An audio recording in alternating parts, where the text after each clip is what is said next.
একটি দাড়িতে ৭০ জন ফেরেশতা থাকে, এই কথাটা কতটুকু বাস্তব?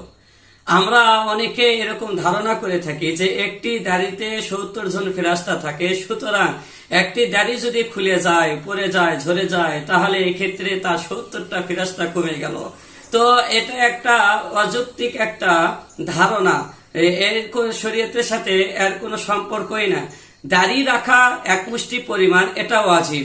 এক মুষ্টি পরিমাণের পর থেকে আপনি কাটতে পারেন, এটা জায়েজ আছে। কিন্তু দাড়ি এক মুষ্টির কম রাখা, এক মুষ্টি না হতে দাড়ি কাটছাট করা, এটা আপনার গুনাহে জারিয়া। যতদিন পর্যন্ত দাড়ি এক মুষ্টি পরিমাণ না হবে, অতদিন পর্যন্ত আপনার আমলনামায় গুনাহ লেখা হবে। তো দাড়ি রাখা এটা ওয়াজিব। এই ওয়াজিবকে তরক করনেওয়ালাকে ফাসেক বলা হয়। কিন্তু একটা দাড়ির পিছনে আপনার ৭০ জন ফেরেশতা লটকে থাকে, ঝুলে থাকে সেই দাড়ির সাথে, এই ধারণাটা একেবারে ভিত্তিহীন। দাড়ি একটি বরকতময় জিনিস, একটি সুন্নাত, এবং এটা রাখা ওয়াজিব এক মুষ্টি পরিমাণ।